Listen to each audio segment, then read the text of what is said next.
नमस्कार साथियों। हमारा प्रयास है आपको कानून से जुड़ी कुछ महत्वपूर्ण धाराओं से आपको अवगत करवाने का। इसी क्रम में आज हम बात करेंगे निगोशिएबल इंस्ट्रूमेंट एक्ट 1881 की एक महत्वपूर्ण धारा 138 के बारे में। यह कानून मुख्य रूप से चेक बाउंस से जुड़े मामलों के लिए बनाया गया है। जब कोई व्यक्ति किसी और को चेक देता है और वो चेक बैंक में लगाने पर बाउंस हो जाता है यानी अस्वीकार कर दिया जाता है, तो ये एक दंडनीय अपराध बन सकता है। लेकिन हर चेक बाउंस होना अपराध नहीं माना जाता। इसके लिए कुछ शर्तों का पूरा होना जरूरी है। अब जानते हैं कि धारा 138 कब लागू होती है। पहली शर्त, चेक किसी कानूनी दायित्व को चुकाने के लिए दिया गया हो। मतलब ये कि चेक उधारी चुकाने, किसी सेवा या सामान के भुगतान के लिए दिया गया हो। अगर चेक सिर्फ उपहार में दिया गया है या बिना किसी लेन देन के, तो धारा 138 लागू नहीं होती। दूसरी शर्त, चेक वैध होना चाहिए, यानी वो 3 महीने की वैधता अवधि के भीतर बैंक में लगाया गया हो। तीसरी शर्त, जब चेक बैंक में प्रस्तुत किया जाए और वो बाउंस हो जाए, तो बैंक को लिखित रूप से डिसऑनर मेमो देना होता है, जिसमें चेक अस्वीकार होने का कारण लिखा होता है। सबसे आम कारण होते हैं खाते में अपर्याप्त राशि, गलत हस्ताक्षर या पेमेंट स्टॉप करना। चौथी शर्त, जिस व्यक्ति को चेक मिला है उसे चेक बाउंस होने के बाद 15 दिनों के भीतर लिखित नोटिस भेजना होता है। इस नोटिस में उसे भुगतान की मांग करनी होती है।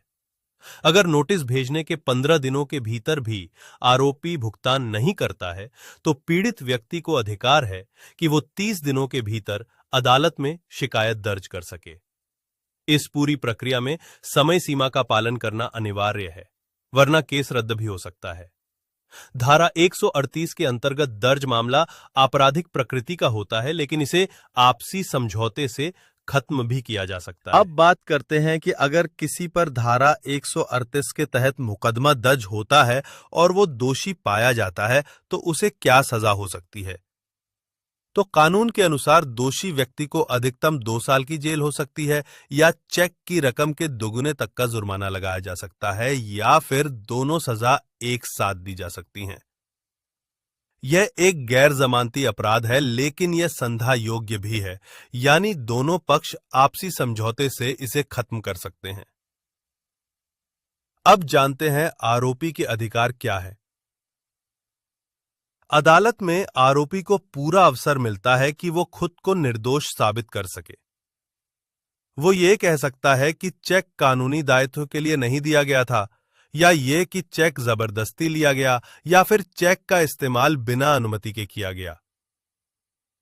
कई बार आरोपी ये भी साबित करता है कि उसने भुगतान कर दिया था या नोटिस उस समय पर नहीं मिला।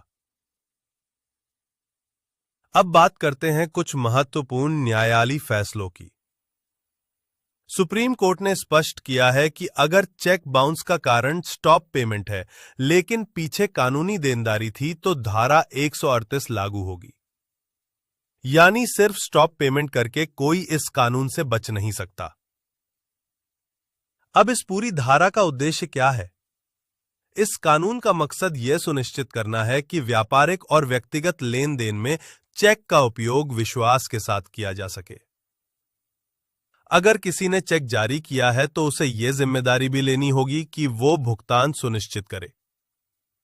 अगर भुगतान नहीं होता है और समय पर कानूनी कार्रवाई नहीं की जाती है, तो न्याय प्राप्त करना मुश्किल हो सकता है।